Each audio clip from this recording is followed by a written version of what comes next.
Idza arada 'abdun li amrin hayya alahu. Ketika Allah menghendaki kepada seorang hambanya, apa saja yang dikehendaki. Allah menghendaki dia kaya, menghendaki orang itu jadi benar, Allah pasti akan memuluskan jalannya, akan diberi banyak kemudahan. Ketika Allah akan menghendaki engkau jadi orang benar, akan diberikan kemudahan oleh Allah, kamu bisa ketemu dengan orang yang benar. Allah menghendaki kamu bisa berusaha dan jadi pengusaha besar, akan dipersiapkan Allah menghendaki kalian ketemu dengan pengusaha-pengusaha besar. Kalau belum ketemu berarti Allah belum menghendaki kamu jadi orang benar. Ya kira-kira begitulah sulitnya mencari orang benar. Artinya begitu sangat tersembunyi. Karena orang benar ini tidak akan pernah mengatakan aku orang benar. Ya. Jadi kitanya yang mengevaluasi, kita yang mengamati, kita yang secara keseluruhan. Dan satu, mengapa kita selalu keliru misalnya orang benar? Karena standarnya yang kamu cari adalah kesaktian. Yang bisa menggandakan uang, yang bisa cari merah delima, yang punya sangling babi, yang punya samurai, yang punya piring petuk, yang punya apa lagi? Keris panen? Besi kuning. Ini kan bahwa ternyata kita sudah tidak rasional, dan kita sudah tidak rasional, tidak rasional.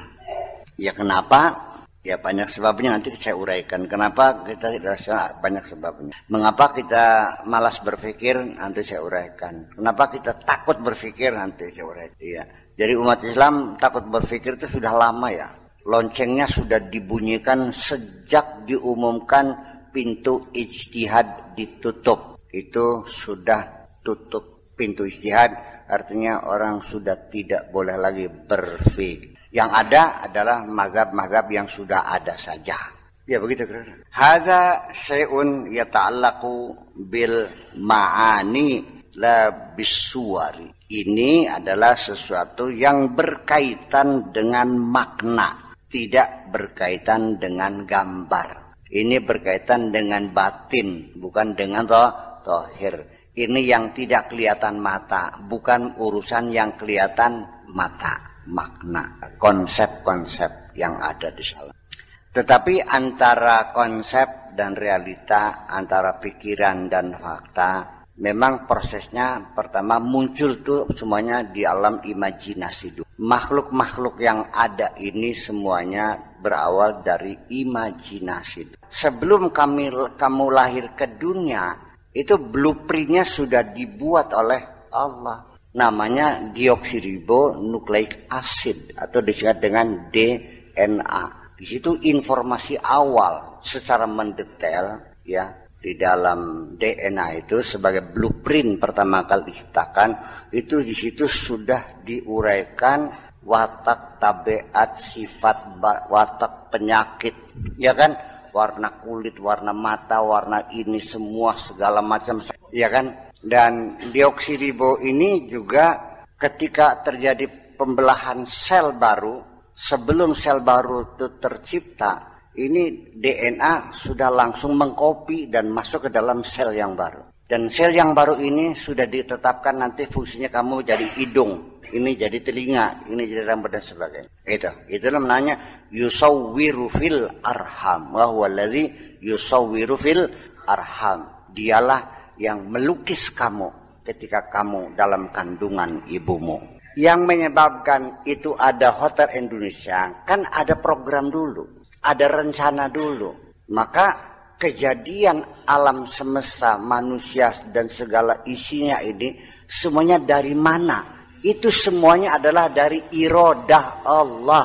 Innama amruhu idza arada syai'an ayaqula lahu kun fayakun. Dan itu mendetail, semuanya lengkap. Nah makanya yang aneh sekarang ini, para dokter sendiri juga menyatakan luar biasa. Deoksiribonukleik acid ini menyimpan informasi yang sangat mendetail. Kalau informasi dari DNA yang tidak kelihatan mata, ya ini masih belum partikel, masih molekuler ya, masih bisa dilihat dengan mikroskop. Kecuali kalau partikel. Itu ya dengan mata nggak kelihatan.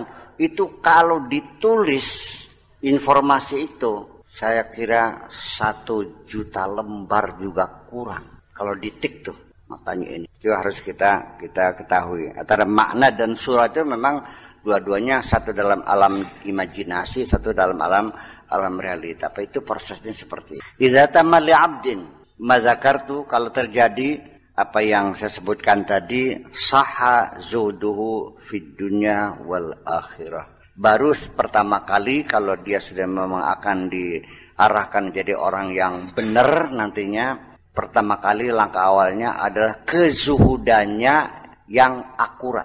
Akurasi dalam kezuhudan. Persepsinya benar tentang zuhud. Zuhud itu bukan pencitraan ya.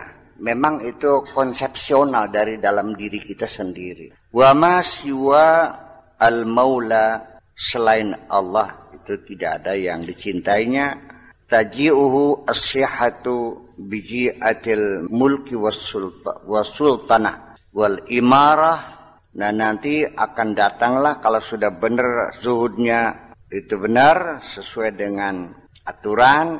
Nah akan datanglah kebenaran itu bersama dengan kekuasaan, kearifan, kerajaan, imarah. Taji'uhu akan datang, akan diberikan kemudahan oleh Allah. Ada ini bukan tasira ditambah an ya, antasira. Antasira taji'uhu antasira zurratuhu jabalan qatratuhu bahran.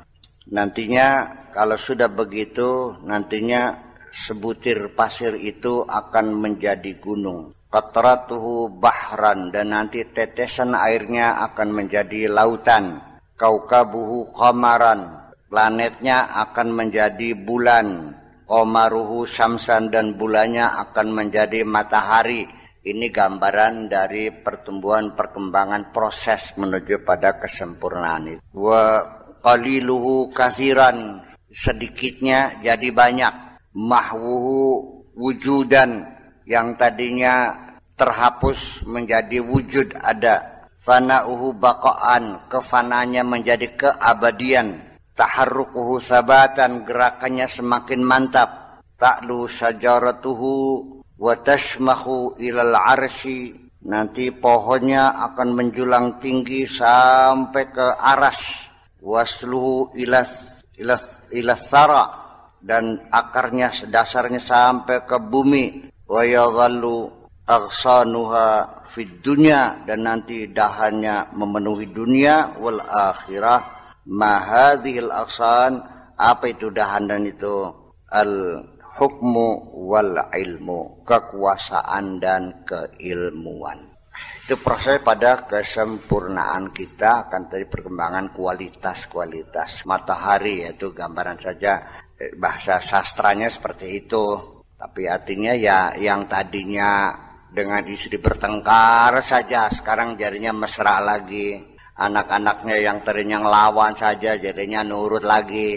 Itu dengan kata singkat akan terjadi peningkatan kualitas hidup. Jadi kita sini ada yang ada peningkatan, juga ada yang degradasi ada. Tasirud dunya indahu kahalaqatil khatami. Dunia akan menjadi seperti cincin yang ada di jarimu itu. Dalam dunia akan dalam genggaman. Nanti saya uraikan kenapa orang zuhud kok akhirnya bisa menguasai dunia. Nanti saya uraikan. La dunya tamlikuhu wala ukhra tuqayyiduhu. Dunia tidak lagi memilikinya, dan akhirat juga tidak akan membatasi. Ya, kita boleh memiliki dunia, tapi tidak boleh dunia memiliki kita. Kita boleh menguasai harta, tapi jangan sampai harta menguasai kita. Ternyata orang itu tidak menguasai harta, tapi orang itu dikuasai oleh seperti itu. Wala yamlikuhu malikun wala mamluk, tidak ada siapa yang menguasainya. La yuhjibu hajibun, tidak bisa dihalangi oleh siapapun. Iya, illa la yakhudhu ahadun, tidak bisa dimanfaatkan oleh siapapun, tidak bisa dieksploitir oleh siapapun. La yakhudhuhu ahadun. La yukaddiruhu kadarun, tidak ada orang siapapun yang bisa membuat pikirannya menjadi keruh. Fa idza tamma hadza saluha hadzal 'abd al-wuquf ma'al khalqi. Nah, kalau ini semuanya sudah benar, ya, sudah lempeng, sudah sesuai dengan standarnya, baru dia bisa bergaul dengan manusia, menjadi orang yang punya kepribadian yang kokoh, tidak bisa dimanfaatkan oleh siapapun, tapi dia yang bisa memanfaatkan. Tidak bisa dipengaruhi siapapun, dia yang bisa mempengaruhi orang sekitarnya. Dan orang semuanya merasa membutuhkan kehadirannya, meminta bimbingannya, meminta petunjuknya. Ya, kita lagi mencari satu pribadi yang kokoh nih, di mana ada? Dulu ada orang yang hebat di Indonesia itu yang bisa mempersatukan Indonesia itu, namanya Soekarno. Ya, ada itu orang terkesima kok. Dulu zamannya belum ada radio, baru di Cawang namanya, radio Cawang yang gede tuh, enteng tuh. Ada apa di lidahnya? Semua orang terkesima mendengarkannya. Tidak ada seorang pun yang membantah. Dunia semua sepakat ingin menjatuhkan beliau, tidak pernah jatuh. Ila maqadarallah. Memang Allah yang sudah usaha asasinasi berulang-ulang. Ya, seperti itulah. Mudah-mudahan ya muncul lagi lah ke depannya orang yang hebat begitu sebagai pemersatu bangsa. Iya. Wal akhdhu bi aidihim, dan dia yang akan membimbing mereka, memegang tangan mereka, membimbing mereka. Wa takhlisihim min bahri dunya, dan dia akan bisa menyelamatkan manusia dari lautan dunia ini, jangan sampai tenggelam dalam lautan dunia ini. Ya, yang pasti mah para nabi, para rasul lah, sekalipun di penghujungnya ya melalui menjadi korban kekerasan masyarakatnya. Dan para nabi, para rasul kan matinya mati terbunuh semua, hampir-hampir. Wa yaqtuluna anbiya'ahum bighairi haqq. Mereka membunuh nabi mereka dengan tidak berdasarkan suatu kebenaran.